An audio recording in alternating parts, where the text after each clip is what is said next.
Santapan Harian Kamis 30 Oktober 2025.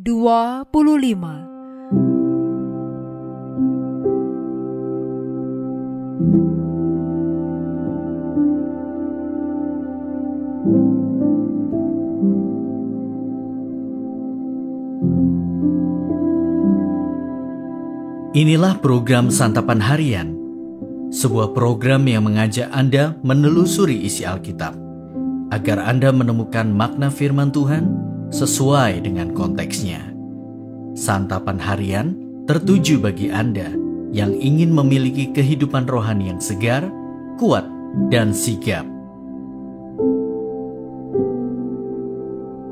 Hari ini kita akan membaca Bilangan pasalnya yang ke-35, ayat 9 hingga ayatnya yang ke-34. Namun kita akan membacanya pada ayat 9 hingga ayatnya yang ke-15. Sebelumnya, mari kita berdoa. Segala ketetapan-Mu adalah pedoman bagi langkah kami dalam perjalanan hidup yang penuh liku. Segala ketetapan-Mu adalah suluh bagi kaki kami dalam menapaki dunia yang penuh kabut kelam. Di dalam nama Yesus Kristus, Sang Terang Firman, kami berdoa. Amin. Bilangan 35 ayat 9-15. Tuhan berfirman kepada Musa, "Berbicaralah kepada orang Israel dan katakanlah kepada mereka, apabila kamu menyeberangi sungai Yordan menuju tanah Kanaan, kamu harus memilih beberapa kota yang menjadi kota-kota perlindungan bagimu, supaya pembunuh yang membunuh seseorang dengan tidak sengaja dapat melarikan diri ke sana.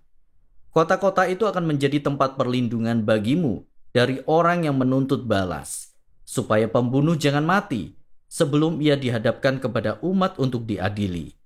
Kota-kota yang kamu tentukan itu haruslah 6 kota perlindungan bagimu. 3 kota harus kamu tentukan di seberang sungai Yordan, dan 3 kota harus kamu tentukan di tanah Kanaan, semuanya kota perlindungan. Ke-6 kota itu harus menjadi tempat perlindungan bagi orang Israel, pendatang dan warga asing di antaramu, supaya setiap orang yang membunuh seseorang dengan tidak sengaja dapat melarikan diri ke sana."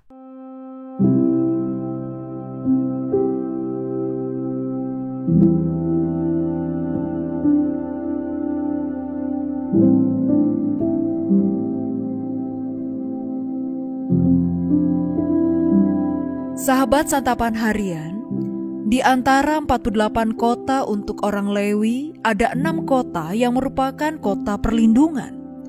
Nas ini menunjukkan fungsi dari kota-kota perlindungan tersebut. Taurat Musa tidak memakai sistem penjara. Orang yang bersalah akan dihukum denda atau dihukum mati.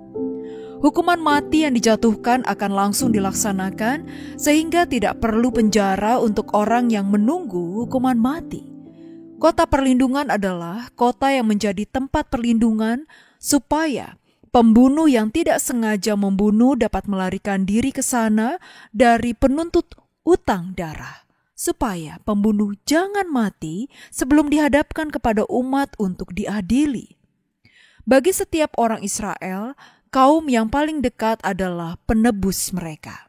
Salah satu hak penebus adalah berhak menuntut hutang darah dari orang yang menyebabkan saudaranya mati, tanpa harus mencari tahu apa yang terjadi. Karena itu, orang yang membunuh seseorang dengan tidak sengaja perlu melarikan diri ke kota perlindungan supaya tidak dibunuh oleh penuntut hutang darah dari orang yang meninggal karena dia. Tujuan ia lari ke kota perlindungan adalah supaya ia jangan mati sebelum dihakimi. Jika terbukti ia membunuh dengan sengaja, ia tetap akan dihukum mati dan penuntut hutang darah harus membunuhnya ketika bertemu dengannya. Tetapi, jika kematian itu terjadi tanpa disengaja, maka umat harus membebaskan orang itu dari tangan penuntut hutang darah dan orang itu harus tinggal di kota perlindungan sampai matinya imam besar. Dengan demikian, kita melihat bahwa orang yang membunuh dengan tidak sengaja tetap harus menanggung akibatnya. Ia harus tinggal di kota perlindungan sampai imam besar meninggal, karena walaupun tanpa sengaja ada nyawa yang melayang. Akan tetapi Allah memberikan perlindungan kepadanya supaya ia tidak dibunuh, karena ia sebenarnya tidak sengaja membunuh. Ia tidak melakukan dosa membunuh. Mari bersyukur kita memiliki Allah yang melindungi supaya orang yang tidak bersalah tidak menerima hukuman seperti orang yang bersalah. Mari kita berdoa. Ya Tuhan, Engkaulah pelindung dan penjaga jiwa-jiwa yang tak bersalah. Kami bersyukur karena Engkau memelihara mereka dengan kasih dan perhatian-Mu. Lindungilah mereka dari segala mara bahaya dan berikanlah mereka kekuatan untuk tetap setia kepadamu. Di dalam nama Kristus Yesus kami berdoa. Amin.